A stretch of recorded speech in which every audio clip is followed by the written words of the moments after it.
चलो ठीक है, तो पिछला क्लास में हम लोग ये देख चुके थे फिजिक्स, मतलब अभी तक लेके बेसिक क्लास लेके 4 क्लास हो चुका है कि नहीं। बेसिक में हम लोग अभी तक कितना क्लास कर चुके हैं, टोटल 4 क्लास। अब बेसिक में 4 क्लास कर चुके हैं, टोटल 4 क्लास हुआ है। तो 4 क्लास में हम लोग पहला क्लास में क्या देखे थे, फर्स्ट क्लास में हम लोग देखे थे कि सिलेबस क्या है अपना, समझा कि नहीं, पाठ्यक्रम क्या क्या है, क्या क्या पढ़ना है। दूसरा क्लास में हम लोग देखे थे व्हाट इज फिजिक्स, फिजिक्स क्या है। यहाँ पर थोड़ा मोड़ा फिजिकल कह सकते हैं कि हम लोग फिजिकल वर्ल्ड के बारे में या भौतिक जगत जो कि हमारा पहला चैप्टर है उसको भी देख लिए थे।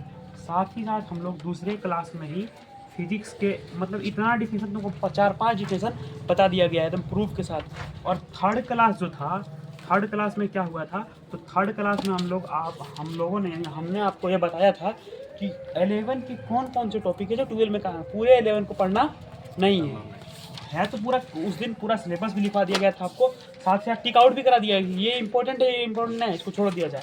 तो उसी में से हम ये बता दिए थे आपको कि 11 में क्या इंपॉर्टेंट है जो 12 में वापस रिपीट होगा, क्योंकि ये जिस बोर्ड में आप पढ़ रहे हैं वो कौन सा बोर्ड है, बिहार बोर्ड। और बिहार बोर्ड में 11 के लिए कोई बोर्ड एग्ज़ाम का प्रबंधन नहीं है। अब एग्ज़ाम टाइप भी आपको बता दिया गया है कि सबसे पहले मंथली एग्ज़ाम होगा, फिर क्या हाफ ईयरली एग्ज़ाम होगा, एनुअल एग्ज़ाम होगा। मंथली में क्या क्वेश्चन रहेगा, कितना टाइम मिलेगा बताया गया आपको, हाफ ईयरली में कितना क्वेश्चन कितना टाइम बताया गया आपको, फाइनल कैसे देना ये भी बताया गया आपको। अब 11 से हम पहले आपको बता दिए थे कि 11 पूरा ख़त्म संभव नहीं है, इसलिए 11 के कुछ ऐसे टॉपिक है जो 12 में वापस कनेक्ट होंगे। तो 11 में हम उन्हीं टॉपिकों को क्या करेंगे, पढ़ेंगे। और उन्हीं टॉपिकों को पढ़ने के क्रम में अगर आपको याद होगा कल या परसों वाली क्लास में, तो आपको चैप्टर के आगे ये टिक आउट का निशान दिया गया था कि जिस चैप्टर के आगे ये का निशान है, इसका मतलब ये चैप्टर हमें 12 में किसी न किसी पॉइंट ऑफ व्यू से काम आने वाला है और इसको पढ़ेंगे। उसी में सबसे पहला चैप्टर जो हमारा है मात्रक एवं मापन, है कि नहीं। हालांकि आप अगर देखें तो बिहार बोर्ड ओल्ड एनसीईआरटी को फॉलो करती है और ओल्ड एनसीईआरटी का पहला चैप्टर है भौतिक जगत, क्या है, फिजिकल वर्ल्ड, जहाँ पर आपको ये बताया जाएगा कि फिजिक्स फ्यूसिस से बनता है, फ्यूसिस को ग्रीक वर्ड में लिख के लाया जाएगा, उसका मतलब नेचर होता है, यानी कि फिजिक्स में हम उन सभी चीज़ों को पढ़ेंगे जो प्रकृति है या तो प्रकृति में घटित होने वाले घटनाओं को, तो यानी कि नेचर या नेचुरल फेनोमेनल, ठीक है। तो ये सब आपको बता दिया गया है, इसमें टाइम वेस्ट ना करके हम अपने टाइम को एक सही जगह पे लगाएंगे, ठीक है। तो आज हम लोगों का एक मतलब बेसिक के बाद चैप्टर वाइज का पार्ट 1 आप कह सकते हैं, ऑनलाइन फॉर्म में जिसको समझ में ना आए ऑनलाइन के लिए हम बता दे रहे हैं कि चैप्टर शुरू हो रहा है, भले ही यहाँ पर चैप्टर 2 है तो इसका मतलब ये नहीं कि चैप्टर 1 पढ़ा दिया गया है, चैप्टर 1 को स्किप कर दिया गया है, क्योंकि चैप्टर 1 12 के पॉइंट ऑफ व्यू से इम्पोर्टेंट नहीं है। और इस सेशन में 11th के इस सेशन में हम लोग क्या करेंगे, सिर्फ उन्हीं चैप्टरों को देखेंगे जो किसी न किसी पॉइंट ऑफ व्यू से 12 के लिए इम्पोर्टेंट हैं। इतना बात आपको समझ में आ गया होगा। मिला जुला के हम ये बोलना चाह रहे हैं कि पॉइंट ऑफ व्यू के माध्यम से ये 12th के लिए जो है ये पहला क्लास है कि ना, मतलब थ्योरी के माध्यम से। अभी जो इससे पहले वाला क्लास था वो सब में क्या था, बेसिक था, आपको बताया गया कि आपका सिलेबस क्या है, आपको बताया गया कि आपका फिजिक्स किसे कहते हैं, आपको ये भी बताया गया कि 12th के कौन कौन से टॉपिक 11 के कौन कौन से टॉपिक 12 में कनेक्ट होंगे, आपको बाकायदा सिलेबस लिखवाया गया, टिक आउट करवाया गया कि किसको छोड़ना है और किसको पढ़ना है। तो उसी क्रम में हम आगे बढ़ते हैं और अपने फर्स्ट क्लास का पहला लेक्चर, यानी कह सकते हैं कि जो हम लोगों का चैप्टर वाइज है ये पहला चैप्टर, हालांकि है चैप्टर 2 लेकिन चैप्टर 1 को क्या कर दिया गया है, स्किप कर दिया गया है। तो अब चैप्टर 2 का जो ये पहला है, जिस तरह पढ़ने का तरीका हम लोगों का 10th 11th में था, उसी मतलब 10th में था, ठीक उसी तरह क्या है 11th में है। चैप्टर पढ़ने से पहले चैप्टर का आप कह सकते हैं माइंड मैप, या तो 11 में आप थोड़ा हायर एजुकेशन को लिए कह दीजिए कि चैप्टर फ्लो, ठीक है, चैप्टर का फ्लो क्या क्या है, इसके मतलब फ्लो डायग्राम क्या चैप्टर के अंतर्गत या किस तरह पढ़ना है, या चैप्टर का माइंड मैप क्या है, तो इस तरह पढ़ना है। सबसे पहले आप अपने कॉपी में हेडिंग लगाइए मात्रक एवं मापन, चैप्टर इस तरह लिख दीजिए, क्लास 11 फिजिक्स चैप्टर 2 मात्रक एवं मापन पार्ट 1। तो ये ऑनलाइन वाला जो भी देखेगा वीडियो उसके लिए। फिलहाल आप इधर चैप्टर फ्लो में लिखिए इंट्रोडक्शन को आप हिंदी में यहाँ परिचय कर लीजिएगा, क्योंकि आपको पता है कि ये बैच कैसा है, ऑनलाइन हिंदी मीडियम है कि इंग्लिश मीडियम है, कि इंग्लिश मीडियम है, कैसा मीडियम है, यानी हिंदी प्लस इंग्लिश दोनों। ये बैच जो है एकदम ये हिंदी प्लस इंग्लिश भी है, ठीक है। तो ये हमारे चैप्टर सेकेंड का कह सकते हैं कि जो 12 के लिए इम्पोर्टेंट है, उस हिसाब से इसका माइंड मैप आप जल्दी से जल्दी लिख लीजिए, फिर धीरे धीरे इसकी ओर बढ़ेंगे।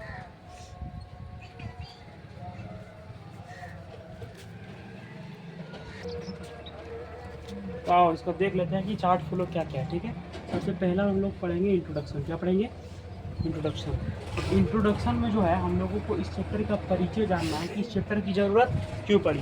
हालांकि हम लोगों को इस ज़्यादातर इसमें वेट नहीं करना है, क्योंकि इसका थोड़ा थोड़ा पोर्शन आप 9 में भी पढ़कर आए होंगे। ठीक है, अब देखिए 9 में जो है सबसे पहले समझिए कि इसका जो इंट्रोडक्शन समझना है, तो इंट्रोडक्शन में हम ये समझेंगे कि मात्रक एवं मापन चैप्टर की ज़रूरत हमें पड़ी तो पड़ी क्यों, क्या ऐसा आया होगा या क्या उस समय ऐसा हुआ होगा कि हमें मात्रक एवं मापन चैप्टर की ज़रूरत पड़ी होगी। ठीक है, तो इस बात को समझेंगे इंट्रोडक्शन में। उसका जो अगला पॉइंट है, ये सब पॉइंट टॉपिक है, इस टॉपिक को इस चैप्टर के अंदर में डील करना है या तो कहते हैं कि पढ़ना है। अगला टॉपिक है भौतिक राशि, फिजिकल क्वांटिटी। अगर आपको याद हो या आप क्लास 9 में पढ़े होंगे तो वहाँ पर भी ये पहले चैप्टर में पढ़ाया जाता है। इसलिए हम लोगों ने सबसे पहले दिन यही पढ़ा था कि 9 के कौन कौन से टॉपिक हैं जो 11 में आएंगे, और 11 के कौन से टॉपिक है जो 12 में आएंगे। इसलिए 9 को 11 के साथ और 11 को 12 के साथ कनेक्ट कर कर पढ़ाया जा रहा है। ठीक है, अब इस बात को समझिए कि फिजिकल क्वांटिटी भी 3 तरह की होती है। पहला है मूल राशि, दूसरा है व्युत्पन्न राशि, तीसरा है पूरक राशि। ये सबको देखेंगे। अभी आप सिर्फ इनका नाम जान लीजिए। अगर जानते हैं 9 में आप पढ़ के आए तो अच्छी बात है, नहीं तो फिर 9 के लेवल से 11 तक कनेक्ट कर दिया जाएगा यहाँ पर। अगला है फिर इसी में इसी को इंग्लिश में, जैसे कि आपको पता है कि ये बेस्ट हिंदी और इंग्लिश दोनों माध्यम में है। ठीक है, तो मात्रक अगला है टॉपिक मात्रक पद्धति। मात्रक पद्धति में आप सुने होंगे, MKS के बारे में हम लोग पढ़ेंगे, CGS के बारे में पढ़ेंगे, FPS के बारे में पढ़ेंगे, SI के बारे में पढ़ेंगे। वर्तमान समय में यही वाला चल रहा है। अगर आपको नहीं पता कि MKS क्या है, CGS क्या है, FPS क्या है, SI क्या है, तो टेंशन नहीं लेना है। जिस तरह क्लास चलेगा उस तरह आप धीरे धीरे जानते चले जाएंगे, लेकिन ये सब बेसिक ही है, ये सब आपको आना चाहिए। फिर हम लोग देखेंगे लंबाई का मापन कैसे मतलब कैसे करते हैं, इसके लिए क्या अनुप्रयोग। इस चैप्टर का जो सबसे इम्पोर्टेंट टॉपिक है विमा एवं इसके अनुप्रयोग। ये जो विमा है, जो डायमेंशन है, ठीक है, ये जो विमा है, तो जो बीमा कहने का मतलब, इसका जो बीमा है, ये बीमा टॉपिक है, ये हमको 11 में तो काम आएगा ही आएगा, 12 में भी काम आएगा। ऑब्जेक्टिव के दृष्टिकोण से आपको पूछा जाएगा कि विद्युत तीव्रता की बीमा बताएं, या अलग अलग फेस या कोई भी टॉपिक दे देगा या कोई भी चीज़ दे देगा उसका बीमा पूछ देगा। तो बीमा आप जब तक फिजिक्स पढ़िएगा तब तक आपको काम आएगा। इसलिए ये हम इम्पोर्टेंट मार्क कर दिए, तो आप भी अपने कॉपी में इम्पोर्टेंट मार्क कर दीजिए। बीमा का लगभग 2 से 3 क्लास लिया जाएगा। बीमा आपको निकालना सिखाया जाएगा कि कैसे निकालते हैं। बीमा का आपको नोट्स भी दिया जाएगा प्रिंटेड, मतलब फॉर्मूला के विदाउट फार्मूला आप बीमा नहीं निकाल सकते हैं। ये ठीक उसी तरह जिस तरह साइन थीटा कोस थीटा, अगर आपको मान पता है तभी आप बना सकते हैं। ठीक उसी तरह अगर इसमें आपको मात्रक पता है तभी आप बीमा निकाल सकते हैं। आगे बढ़ते हैं आगे, और अंतिम टॉपिक है इस चैप्टर का सार्थक अंक। ये सार्थक वगैरह नहीं पढ़ लीजिएगा, ये सार्थक है। क्या है? सार्थक अंक। सार्थक अंक क्या होता है इसके बारे में भी जानेंगे। फिलहाल हम लोग इस चैप्टर में अपने आगे की ओर बढ़ते हैं और इंट्रोडक्शन को देखते हैं, परिचय को देखते हैं। इस चैप्टर की ज़रूरत हमें क्यों पड़ी, क्यों हमें मात्रक या मापना पड़ा, मात्रक लाना पड़ा। ठीक है, तो इसको समझने के लिए एक सिंपल सा 2-3 स्टोरी भी आप ले सकते हैं और चीज़ें भी देखेंगे। लेकिन फ़िलहाल के लिए अभी हम लोग क्या देखेंगे? इंट्रोडक्शन। ठीक है, इस चैप्टर का हम लोग अभी इंट्रोडक्शन देखते हैं कि चैप्टर का ज़रूरत पड़ा होगा तो क्यों पड़ा होगा, क्यों ज़रूरत आया मात्रक एवं मापन का, इसको देखेंगे। फिलहाल आप अगर नोट डाउन कर लिया ना सब कोई हैं, अब नोट डाउन कर लिए तो हम लोग देखते हैं कि इंट्रोडक्शन की ज़रूरत क्यों पड़ी। सबसे पहले इसको रफ कर लेते हैं।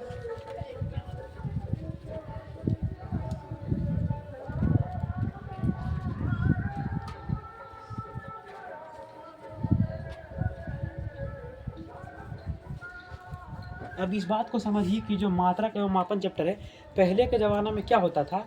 अगर फॉर एग्जांपल हम कपड़ा का एग्जांपल लेते, एग्जांपल तो अनेक हो सकता है, कपड़ा का एग्जांपल लेते हैं। ठीक है, अगर कोई इंसान कपड़ा खरीदने जाता था, ठीक है, जिसके पास भी कपड़ा, पहले के ज़माने में जब ये सिस्टम नहीं था, तो कपड़ा खरीदने जब जाता था ना, तो कपड़ा खरीदने था तो उसको पूछता था कि कपड़ा कैसे दिया, तो बोले एक हाथ में मतलब 100 रुपये में एक हाथ।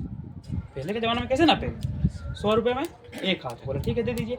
लेकिन चालाकी क्या करता था, पहले राजतंत्र हुआ करता था ना, तो चालाकी क्या करता था कि कपड़ा जो देता था वो बोलता था कि हमको एक हाथ में मतलब 100 रुपये का क्या मिलेगा, एक हाथ कपड़ा। कितना?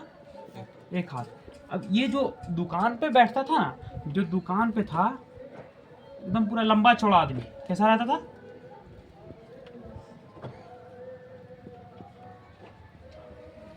यानी ये अपना हाथ से अगर देता एक हाथ का 100 मतलब 100 रुपये में एक हाथ कपड़ा, तो लेने वाले को भी लगता कि नहीं ठीक दे रहा है, इसका लंबा हाथ। लेकिन पहले मतलब दुकान वाला क्या करता था कि अपने दुकान में एक बौना आदमी रखता था। क्या रखता था?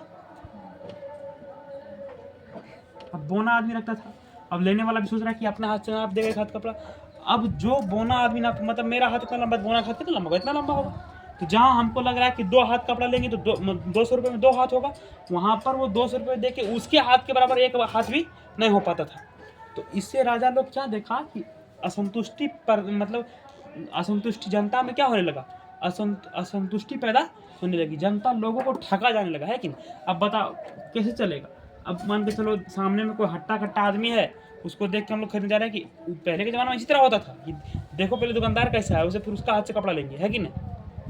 तो सभी दुकानदार लोग क्या करते थे, एक कहानी है, जिस तरह अपने इमेजिन को, मतलब अपने पॉइंट ऑफ व्यू को सटीक से बैठाने के लिए कहानी का हम लोग प्रयोग कर रहे हैं, ठीक है? अब इसको काल्पनिक समझे या वास्तविक, ये आपकी बात। हम इस तरह बता रहे हैं कि जब कपड़ा खरीदने जाएंगे तो पहले इसी टाइप का चलता होगा मेजरमेंट कि 100 रुपये में एक हाथ। अब एक हाथ तो लंबा आदमी का ज़्यादा, चौड़ा आदमी मतलब लंबा अगर चौड़ा आदमी रहेगा दुकान में तो ज़्यादा कपड़ा मिलेगा हमको एक हाथ में, और बौना आदमी रहेगा तो कम कपड़ा। तो पहले के ज़माना में बौना आदमी, मतलब बौना आदमी क्या, दुकानदार ही बौना आदमी रखता था कि कम कपड़ा हम लोगों को देना पड़े। तो जब राजतंत्र चलता था तो राजा को ये बात अच्छी नहीं लगी और साथ ही साथ जनता भी इससे असंतुष्ट रहती थी, ठीक है? तो राजा लोग क्या किया, सबसे पहले, अब राजा को ये बात क्या लगा, खराब लगा, तो राजा क्या किया, अपने हाथ का एक सिल्वर कोटेड तैयार किया।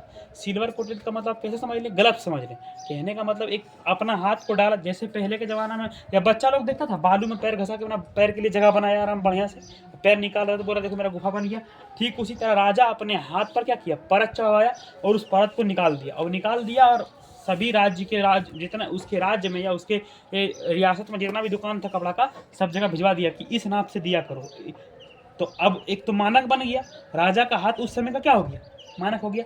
लेकिन फिर धीरे धीरे परिस्थिति बदलती गई, और परिस्थिति बदलती गई तो वर्तमान परिस्थिति की आवश्यकता बन गई कि हमें मात्रक एवं मापन करना पड़ेगा। क्या करना पड़ेगा, मात्रक एवं मापन। अब इसकी ज़रूरत क्यों होती है, ये तो पुराना ज़माना का कहाना था कि एक हाथ का एक कपड़ा, ये अब राजा इसको सॉल्यूशन कर दिया। अब इस बात को समझिए, आप किसी दुकान में जाइएगा तो आप कभी कहिएगा कि हमको 2 लीटर चावल दीजिए, सो नहीं, हमको कहना पड़ता है कि 2 केजी चावल दीजिए। आप कभी कहते हैं कि आज हमको 2 किलो खुशी हुआ, सो नहीं, नहीं ना, कहिएगा जाके 2 मीटर बुखार है हमको, बोलिएगा इतना डिग्री बुखार है। यानी हर चीज़ के लिए एक अलग अलग मात्रक बना हुआ है कि नहीं?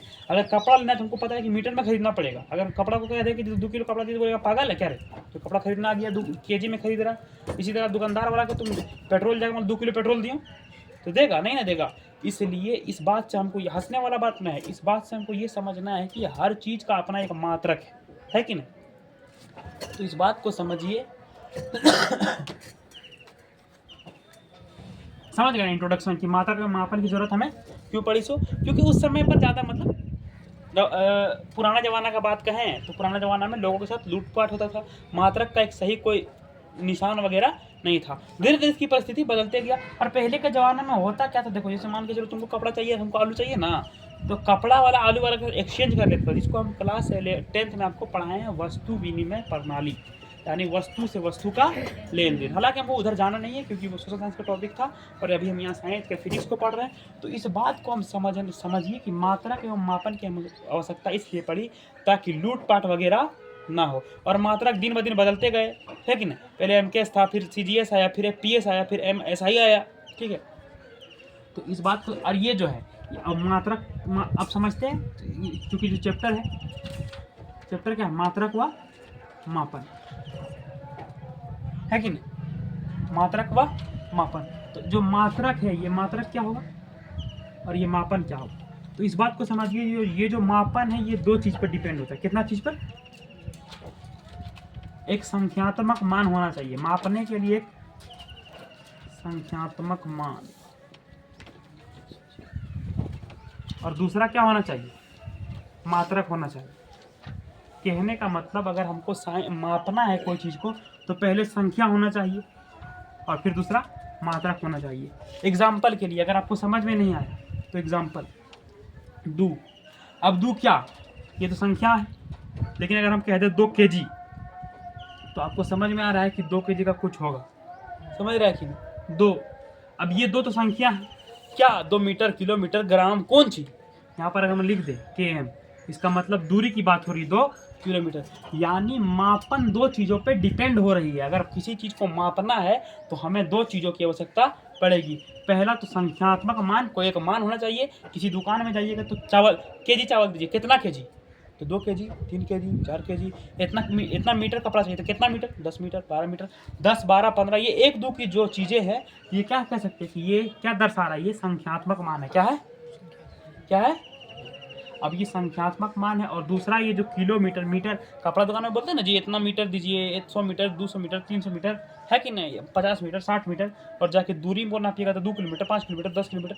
तो कहने का मतलब मापने के लिए हमें क्या चाहिए, दो चीज़ चाहिए। क्या चाहिए, दो चीज़, एक संख्यात्मक मान चाहिए और एक मात्रक चाहिए। समझ में आया कि मापन के लिए हमें क्या चाहिए, दो चीज़ों की आवश्यकता होती है। अब इसको फ्रेश करके लिख लीजिए कि कॉपी में कैसे लिखना है, तो कॉपी में ऐसे लिखना है, ठीक है। कॉपी में सबसे पहले आपको लिखना क्या है, जैसे जो मात्रा के मापन, तो मात्रा के मापन तो बाय डायग्राम पढ़ लेंगे। आप अपना चैप्टर फ्लो लिख चुके हैं, ठीक है। तो सबसे पहला पॉइंट लिखिए, विज्ञान मापन पर आधारित है। किस पर आधारित है,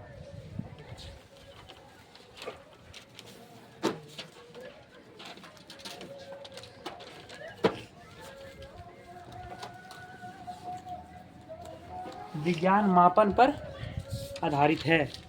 इस पॉइंट को लिखिए आप।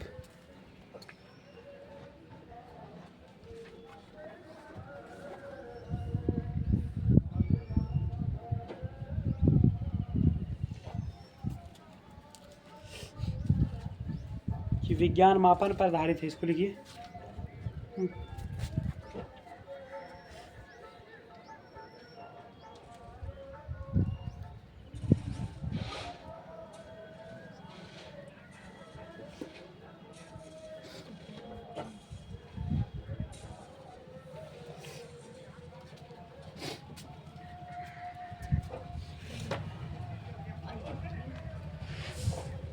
क्या लिखना है, कॉपी में इस तरह नोट बनाना है कि विज्ञान मापन पर आधारित है। ये जो मापन है, किसी भी चीज़ को मापने के लिए हमें दो चीज़ों की आवश्यकता पड़ती है। बिल्कुल इसी तरह आपके कॉपी में भी डायग्राम होना चाहिए कि मापन के लिए भी हमें दो चीज़ों की आवश्यकता पड़ती है।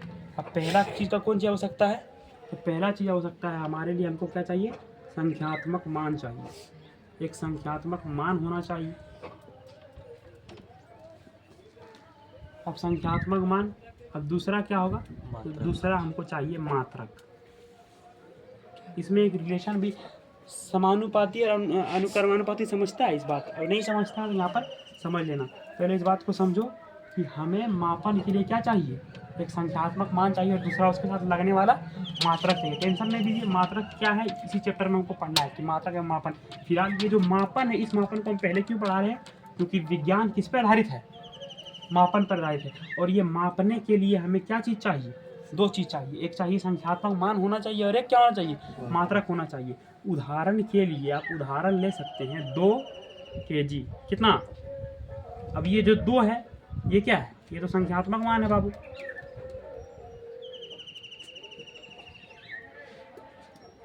ये 2 क्या है, संख्यात्मक मान, क्या है।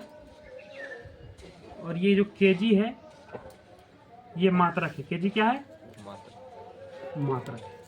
आपको समझ में आ रहा है। अब केजी से हल अभी बताते हैं, पहले इतना लिखिए कि उदाहरण में इस तरह करके लिख लीजिए आप लोग भी। इसका टाइम अब बढ़ाना,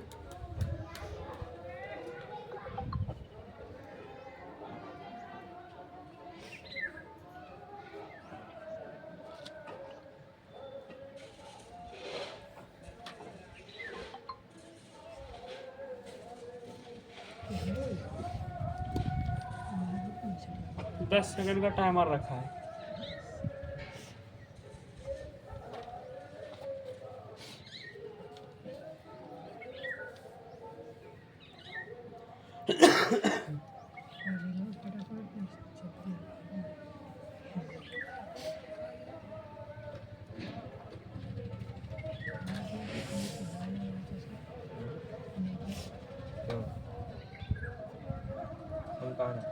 इंग्लिश में दो हम बढ़ा लेंगे। कौन कहा जाना पापा बोला था ना, बोलेगा रवि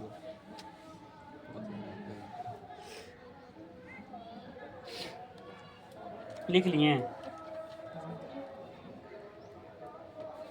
आप इस बात को समझ गए ना कि किसी भी चीज़ को अगर मापना है तो हमें दो चीज़ चाहिए। क्या? एक संख्यात्मक मान चाहिए, दूसरा क्या चाहिए? मात्रक चाहिए। समझ गए? एक संख्यात्मक मान चाहिए और दूसरा मात्रक चाहिए। फॉर एग्जाम्पल जो 2 kg है तो इसमें दो क्या है? एक संख्यात्मक, एक संख्या है जो मान, यानी आपको पता है कि आपको क्या लेना है और कितना लेना है। ठीक है, अगर आप तेल लेने जाइएगा तो आप कहिएगा ना कि 2 लीटर तेल दीजिए, तो जो 2 है वो संख्यात्मक मान है, एक संख्या को प्रदर्शित करती है। और दूसरा जो केजी है वो क्या, या लीटर जो है या मीटर जो है, ये क्या सब है? ये सब मात्रक है। तो इस बात, और इस थोड़ा सा और यहाँ पर एक रिलेशन आप समझ लीजिए कि केजी को मात्रक में मापन में क्या है। तो इस केजी को, यहाँ पे केजी था तो हम यहाँ पर इस केजी को चेंज करते हैं। ठीक है, केजी को ऐसे नहीं लिख सकते इकाई, दहाई, सैकड़ा, हजार। अब केजी को हम लोग किस में चेंज कर देंगे? ग्राम में। 2000 ग्राम है कि नहीं? तो 2000, आप बताइए 2000 ग्राम और 2 केजी में क्या अंतर है? हम बोलेंगे कि हमको 2 केजी आलू दीजिए या 2000 ग्राम आलू दीजिए, कोई अंतर नहीं है। लेकिन इसकी संख्या, अगर हम मात्रक को चेंज करें तो इसके संख्यात्मक मान में क्या होती है? वृद्धि की कटौती। संख्यात्मक मान में वृद्धि होती है, क्या होती है? मात्रक में भी घट बढ़ा जो होता है। अगर हम मात्रक को छोटा करते हैं, केजी से ग्राम तो छोटा है क्योंकि ग्राम से मिलकर केजी बनता है, तो अगर हम मात्रक को छोटा करेंगे तो संख्यात्मक मान में क्या देखने को मिलेगा? वृद्धि। हम ये समझाना चाहते हैं कि आप मात्रक को जितना छोटा करते जाइएगा, आप अब जैसे ग्राम से मिलीग्राम में जाएंगे तो ये संख्यात्मक मान और बढ़ेगा। हालांकि अंतर कुछ नहीं है, वजन अगर आप 2 केजी लीजिए, 2000 ग्राम लीजिए, बात एक ही है। लेकिन हम कहना ये चाहते हैं कि अगर हम इसके मान मात्रक को छोटा करें तो इसके संख्यात्मक मान में क्या देखने को मिलेगी? वृद्धि देखने को मिलेगी। इस रिलेशन को समझने के लिए हम लोग समझते हैं, एक मतलब संख्यात्मक मान के रिलेशन को समझने के लिए समझते हैं 2 केजी वाला रिलेशन लेके। अगर 2 केजी को अगर हम इस तरह कर दें, चेंज करें, ठीक है, चेंज लिखा हुआ है ग्राम में, तो हमको अब हम लोगों को क्या करना पड़ेगा कि 2000 ग्राम चेंज करेंगे 2000 ग्राम में। तो 2 से सबसे पहले इस तरह 2 गुना 1000 करना पड़ेगा, है कि नहीं? क्योंकि 1 केजी में 1000 ग्राम, तो 2 गुना यानी 2000 ग्राम हो जाएगा फिर। ठीक है, अब 2000 ग्राम हो गई। तो बताइए जो इसको मानते हैं, ये नंबर है ना, इसको मानते हैं N1 नंबर है, और यूनिट है, मात्रक है, यूनिट है, यूनिट मात्रक को इंग्लिश में यूनिट बोलते हैं। इसको मानते हैं U1। अब N1 U1 बराबर है कि नहीं N2 U2 के? N1 U1 N2 U2 बराबर है, N1 बराबर है N2 U2। N1 NU मतलब कहने का हम ये कह रहे हैं कि N1 U1 बराबर है N2 U2। कोई दिक्कत को देखने में, कहने का मतलब अगर हम दुकानदार को ये कहें कि 2000 ग्राम दीजिए या तो 2 केजी दीजिए, तो ना तो हमारे जो चीज़ हम लेंगे उस पर कोई फ़र्क नहीं आएगा, लेकिन इसको लिखने में फ़र्क आता है। कहने का मतलब जिस तरह हम ये समझाना चाहते हैं कि अगर हम मात्रक को छोटा करेंगे तो आने वाला संख्यात्मक मान जो बढ़ जाएगा, उसके वजन में कोई चेंज।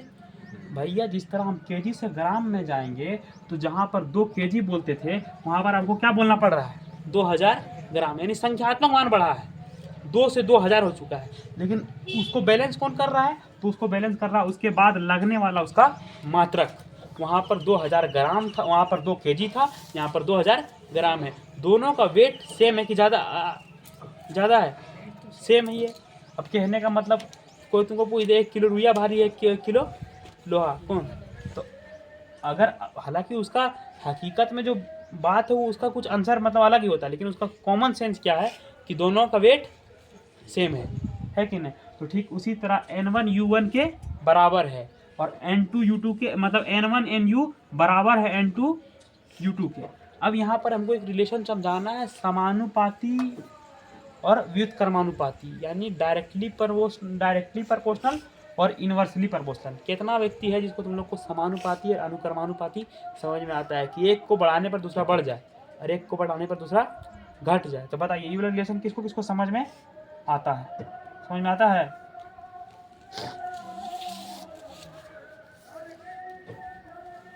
यानी यहाँ पर ये नहीं हो सकता है कि n जो है वो डायरेक्टली प्रोपोर्शनल है किसके, u के। अगर n को बढ़ाएंगे तो u क्या होगा, घटेगा। ये रिलेशन समझ में नहीं आ रहा है, कोई बात नहीं, अभी समझिए कैसे इसको ध्यान समझिए। ये जो n है क्या है, n है नंबर, मात्रक है रे। अगर मात्रक को बढ़ाया जाए तो हाँ नंबर को बढ़ाया जाए तो यूनिट में क्या आएगी, कमी आएगी। कहने का मतलब 2 था तो उस समय यूनिट क्या था, केजी था। लेकिन जब मात्रक नंबर को बढ़ाएं, n को बढ़ा के कितना कर दिए, 2000, कितना कर दिए, तब की मात्रक में हमें बढ़ावट देखने को मिली कि गिरावट देखने को मिली। मात्रक में हमें गिरावट देखने को मिली, केजी से कहाँ पहुँच गया, ग्राम में। तो इस बात को समझिए कि यहाँ पर जो है n समानुपाती है किसके, इसके। मतलब कहने का मतलब ये जो है ये इसके, यानी इसको बढ़ाएंगे तो ये घटेगा, है कि नहीं, इन्वर्सली प्रोपोर्शनल है। इसको बढ़ाएंगे तो ये घटेगा। कहने का मतलब n जो है n बढ़ेगा तो u घटेगा। अब कैसे n बढ़ेगा तो u घटेगा, क्योंकि n यहाँ पे 2 था, n समझ रहे हैं ना, n से नंबर होता है, n इज इक्वल टू यहाँ पर नंबर बार बार जो n m कर रहे हैं और u से यूनिट है, यानी संख्यात्मक मान है और मात्रक है। तो ये जो 2 है इसी के लिए n1 लिखे हैं, और ये जो kg है, kg एक यूनिट है, इसीलिए इसी को u1 लिखे हैं। ये जो 2000, 2 से जो 1000 के बाद गुना करने पे 2000 आया, ये n2 है, और जो ग्राम आया है ये u2 है, यानी दूसरा यूनिट है लेकिन उसी फॉर्मेट में है, ठीक है। तो अब यहाँ से n1 u1 बराबर है n2 u2 के। लेकिन एक रिलेशन यहाँ पर हमको समझना है कि n डायरेक्टली इनवर्सली प्रोपोर्शनल है 1/u के, यानी कि n को बढ़ाने पर u घटेगा। कैसे,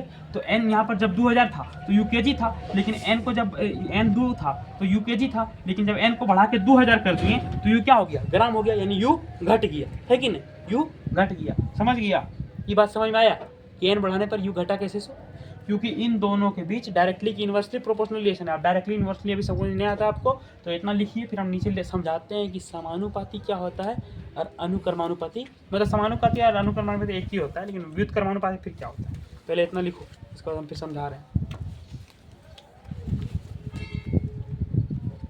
और नहीं समझ में आया तो इसको लिखो, फिर अंतिम में एक बार जरूर जब समझा देंगे सब मिला के तो समझ में आ जाएगा।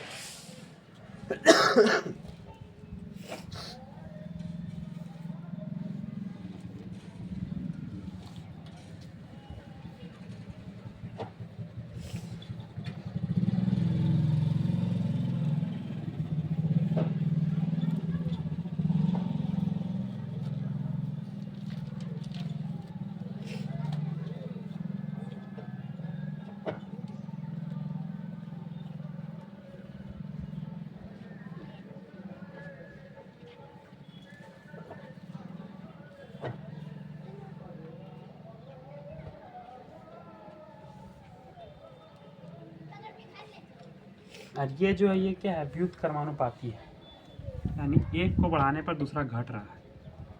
अभी हम समझा देंगे कि व्युत्क्रमानुपाती क्या होता है। लिखो, व्युत्क्रमानुपाती रिलेशन है दोनों में।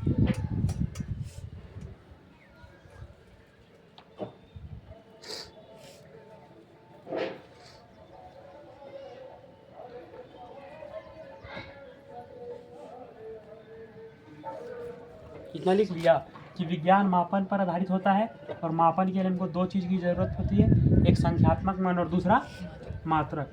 उदाहरण के लिए 2 kg लिए तो 2 यहाँ पर संख्यात्मक मान को दर्शा रहा है और kg यहाँ पर मात्रक को दर्शा रहा है। यहीं पर हम एक बात सीखने वाला सीख लिए कि जो मात्रक को अगर चेंज करेंगे और छोटे मात्रक में जाएंगे तो संख्यात्मक मान में क्या होगी, वृद्धि होगी। क्या होगी, वृद्धि होगी। फॉर एग्जांपल 2 kg को n1 मान लिए, kg को u1 मान लिए, इसको बराबर कर दिए n2 यानी 2000 ग्राम के और u2 यानी ग्राम के, ठीक है। तो यहाँ पर देखने ये मिला कि n को बढ़ा रहे हैं, यानी अगर नंबर बढ़ती है तो u में कमी आती है, यानी यूनिट में गिरावट आता है, यानी एक को बढ़ाने पर दूसरा घट जाता है। इसका मतलब इसमें इन्वर्सली प्रोपोर्शनल का रिलेशन देखने को मिलता है, यानी व्युत्क्रमानुपाती है। अब व्युत्क्रमानुपाती और समानुपाती या अनुक्रमानुपाती समझ में नहीं आ रहा है तो पहले इतना लिखिए, इसके बाद अभी बता देते हैं आपको।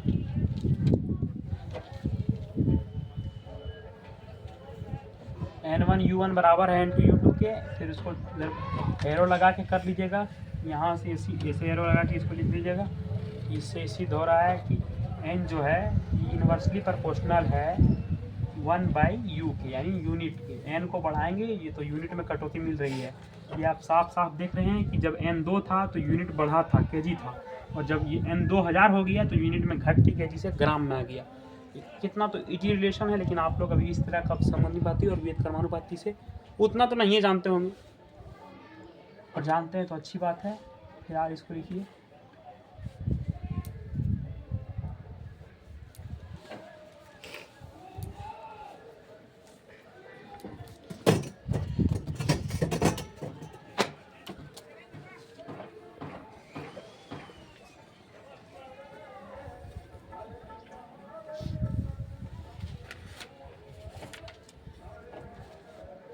अब हम अभी समझ लेते हैं कि बहुत को समझ में नहीं आया कि समानुपाती क्या होता है।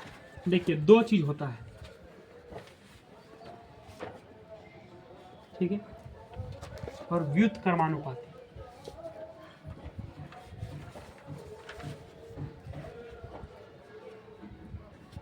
हिंदी हो सकता है गलत, लेकिन हिंदी हमको उतना पता नहीं। समानुपाती को हम लोग अनुक्रमानुपाती भी बोलते हैं।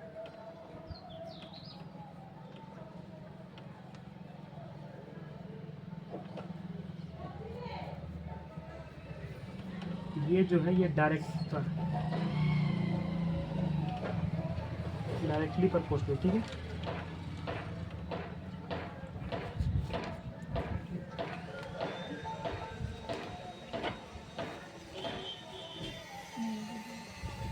ये जो होता है ये इन्वर्सली होता है।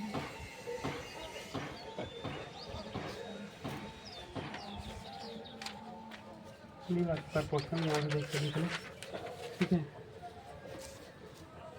तुम लोग को कॉपी में इस तरह नहीं उतारना, पहले समझ लो एक क्या होता है समानुपाती या तो अनुक्रमानुपाती, और दूसरा क्या होता है व्युत्क्रमानुपाती। क्या एक होता है समानुपाती और एक दूसरा होता है व्युत्क्रमानुपाती। समानुपाती मतलब डायरेक्ट होता है, और व्युत्क्रमानुपाती मतलब इन्वर्सली होता है। अब डायरेक्ट क्या होता है, कहने का मतलब, पहले ये सब छोड़ो। मान लो तुमको घर वाला ज़्यादा पैसा दिया, अगर पैसा ज़्यादा रहेगा, सिंपल में समझते हैं, फिर ले जाएंगे तुमको किताबी दुनिया में। पैसा ज़्यादा रहेगा तभी तुम खर्च ज़्यादा कर सकते है कि नहीं। अगर पैसा ज़्यादा रहेगा तो खर्चा क्या होगा, ये समानुपाती का चिन्ह है। हालांकि ये अभी छोड़ो, ये सब अभी नहीं बताएंगे। अगर पैसा ज़्यादा रहेगा तब खर्चा ज़्यादा कर पाएंगे, है कि नहीं। अगर समय ज़्यादा देंगे तो पढ़ाई भी ज़्यादा हो सकता है कि नहीं।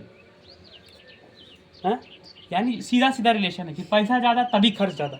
अगर ज़्यादा समय पढ़ेंगे, ज़्यादा समय देंगे तभी ज़्यादा पढ़ाई कर पाएंगे, कम समय देंगे तो कम पढ़ाई कर पाएंगे। इसको इसी तरह समझिए। हालांकि उसमें चाल नहीं रखना पड़ेगा, समझ लिए। इसमें जिसमें मतलब जिसमें डायरेक्ट प्रोपोर्शनल होना चाहिए। एक को बढ़ाएंगे तभी दूसरा बढ़ेगा। अगर पैसा रहेगा ज़्यादा रहेगा तभी खर्च ज़्यादा हो सकता है। अगर पैसा घटा देंगे तो खर्च भी घट जाएगा। समय घटा देंगे तो पढ़ाई का मतलब जो मेरा अनुभव है, या जो कम ज़्यादा पढ़ाई करने का लक्ष्य वो भी घट जाएगा। यानी कहने का मतलब वैसा चीज़ मतलब वो कंडीशन जिसमें एक को बढ़ाने पर दूसरा बढ़ जाए, वो क्या होता है समानुपाती या अनुक्रमानुपाती। समझ में आ गया। इसको डिफिनेशन में लिख लीजिए, क्या पता आप एरो देख के ना समझ पाए, तो इसको डिफिनेशन में लिखिए। आज तो थोड़ा सा क्लास ऑकवर्ड लगेगा, लेकिन ये सब समझते चलना है। ये हालांकि इस चैप्टर का नहीं है समानुपाती और अनुपाती, लेकिन 11 में हमको पढ़ाना हर जगह है इसको, इसलिए यहाँ पर इसको देखते हुए चलेंगे, ठीक है। तो लिखिए इसका ए लिखिए, डायरेक्टली प्रोपोर्शनल में जब एक को बढ़ाने पर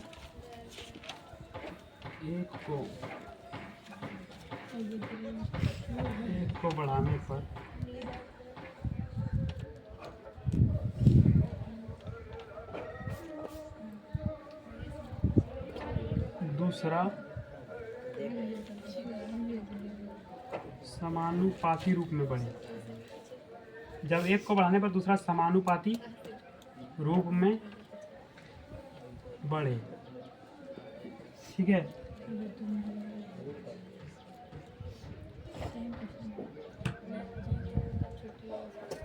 इसको इस तरह समझिए कि अगर हम दूरी को बढ़ाते हैं, ठीक है, तो समय क्या होगा, अपने आप बढ़ जाएगा।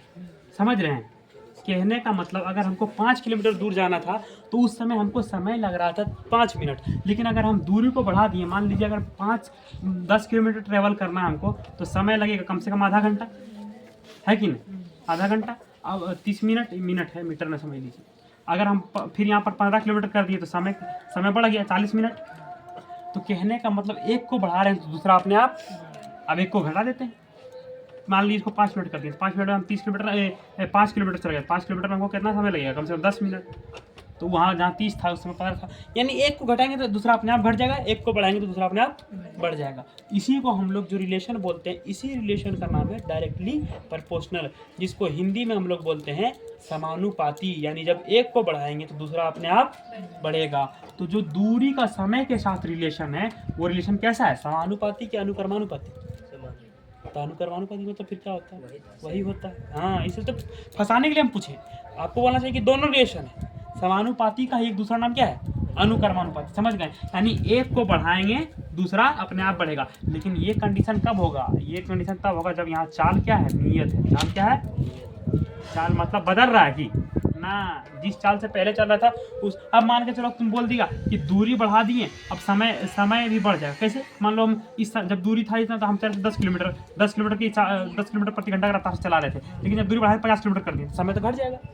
तो इसमें एक कंडीशन है, कंडीशन क्या है कि चाल, जिस चाल से तुम उस समय चल रहा था उसी चाल से भी अभी समय चल, यानी जब तुम्हारी दूरी 10 किलोमीटर थी और समय 20 मिनट लग रहा था, ठीक है, 20 मिनट लग रहा था, तो जिस समय तुम्हारी चाल जो थी, अगर मान लो कि तुम 50 किलोमीटर कर रहा है और समय तुमको 50 मिनट लग रहा है, उस समय भी चाल क्या रहेगी, बराबर रहेगी एकदम, बिल्कुल पहले वाली कंडीशन से। अगर चाल में अदल बदल होगा तो समय में घटित बढ़त नहीं हो। कहने का मतलब नहीं बोलता है कि गाड़ी टानो, अब आधा घंटा ही टाइम हम पहुंच जाएंगे। हालांकि एक नियत चाल से चलेंगे तो समय ज़्यादा लगेगा, क्योंकि चाल मतलब दूरी बढ़ चुकी है, लेकिन उस समय को मेंटेन करने के लिए हम लोग क्या करेंगे, अपना स्पीड को क्या कर देता है, बढ़ा देता है। तो समय बढ़ा देता है तो स्पीड क्या होता है, मेंटेन हो जाता है। कहने का मतलब ये जो दूरी है समय के सीधा सीधी रिलेशन में कि दूरी बढ़ेगा तो समय बढ़ जाएगा।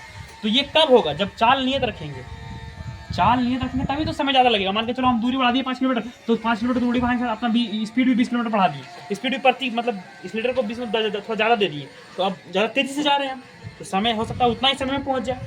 तो अगर हमको समय में दूरी के साथ मतलब दूरी में समय के साथ डायरेक्टली प्रोपोर्शनल रखना है तो उस कंडीशन में चाल क्या है, नियत है, चाल बदलना पड़ेगा तभी समय बढ़ाने पर दूरी बढ़ेगा। तो जरा तुम चालों बदल दिया तो चाल बदल देगा तो समय दूरी तो हो सकता है ना बढ़े, हो सकता है। कहने का मतलब मेरे भाई कि 2 किलोमीटर ट्रेवल करने के लिए अगर मानते हैं कि 10 किलोमीटर की रफ्तार से हम गाड़ी चला रहे थे तो हमको 1 मिनट लगा, ठीक है। अब मान के चलो कि हमको 4 किलोमीटर गाड़ी चलाना है, हमको 4 मिनट लगेगा, तो 10 किलोमीटर के प्रति रफ्तार से। लेकिन अगर हमको 6 किलोमीटर गाड़ी चलाना है और हम अपना चाल को कर दिए हैं 30 किलोमीटर प्रति घंटा की रफ्तार से, हो सकता है हम 3 मिनट में पहुंच जाएं, हो सकता है कि नहीं। तो स्पीड बढ़ाने पर हमारा समय बढ़ रहा है कि घट रहा है, घट जाता है।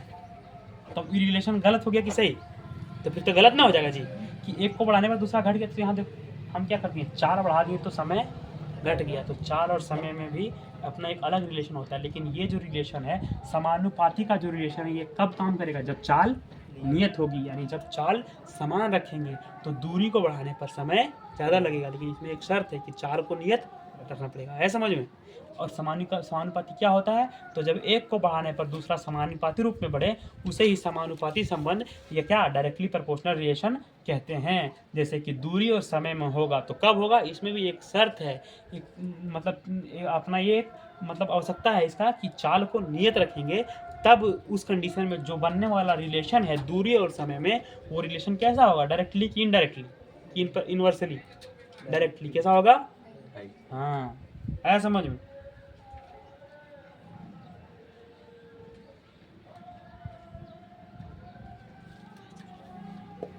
और इस चिन्ह को जब हटाएंगे तो इस चिन्ह को हटाने के लिए एक नियतांक दिया जाता था, जानता है तुम। जैसे कहने का मतलब तुम 10 में पढ़ा है, R बराबर V/I ने पढ़ा है उस, तो उसमें भी एक, हालांकि नियतांक वेतांक छोड़ो, ये समझ गया ना। अब दूसरा उधर लिख लो, उधर वहाँ पर हमको जाके लिखना पड़ेगा। एक को बढ़ाने पर दूसरा घटे, एक को बढ़ाने पर दूसरा क्या घटे, तो उसको क्या बोलते हैं, व्युत्क्रमानुपाती। तो उसको हम लोग क्या बोलेंगे, व्युत्क्रमानुपाती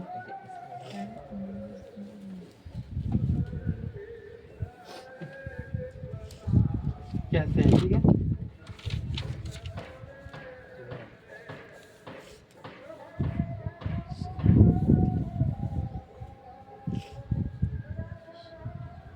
वेद परमाणु कहते हैं। इसका रिलेशन कैसे निकालेगा? तो इसका रिलेशन तुम ऐसे कर सकता है कि जो है ना, ए इनवर्सली प्रोपोर्शनल होता है बी।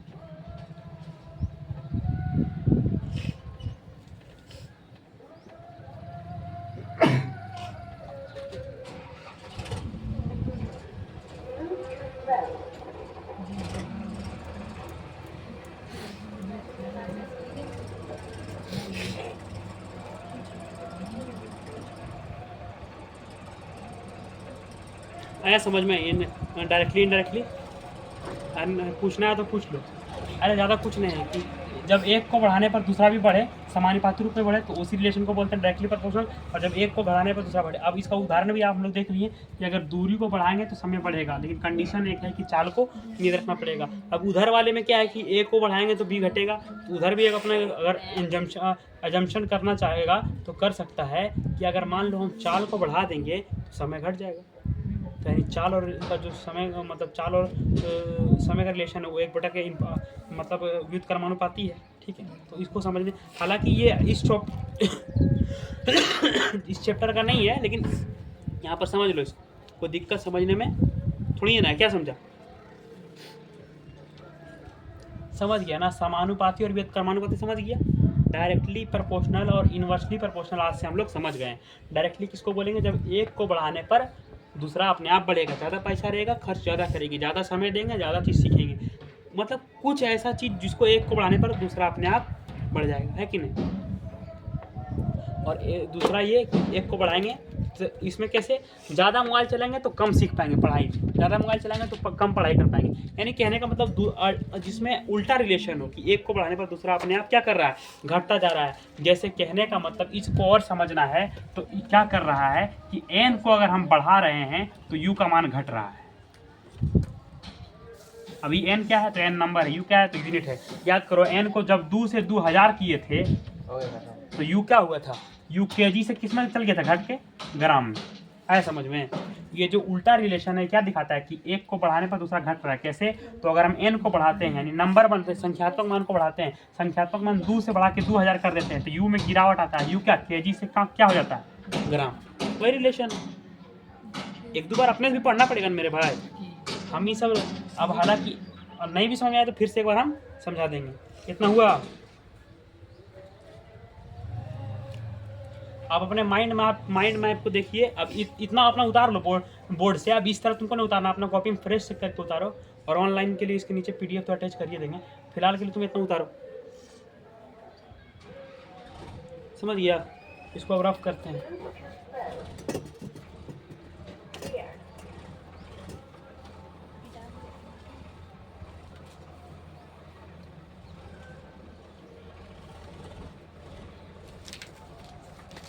अब चार्ट फ्लो को देख के आगे बढ़ो।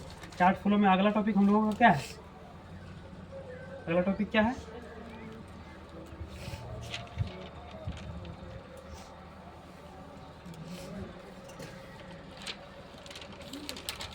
अगला टॉपिक है भौतिक क्या?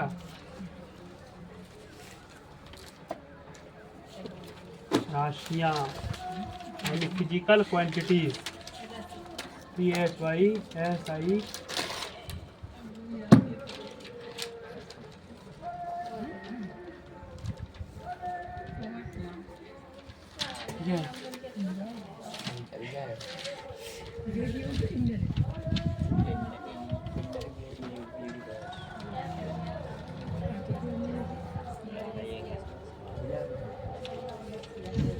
इसमें क्या लिखे हैं?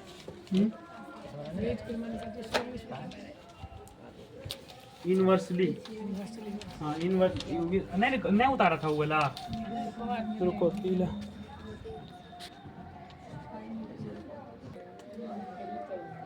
अब आए भौतिक, जो मतलब माइंड मैप को तुम देखो अगला। तो माइंड मैप में अगला हम लोग को क्या पढ़ना है? भौतिक राशि। अब भौतिक राशि को भी 3 भाग में बांट के पढ़ा है, लेकिन पहले भौतिक राशि का हम लोग डिफिनेशन यहीं पर सीख लेते हैं कि वैसी राशि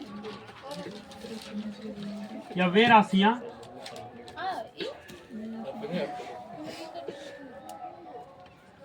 जिन्हें मापा या तोला जा सके, मापा या तोला जा सके, उसे भौतिक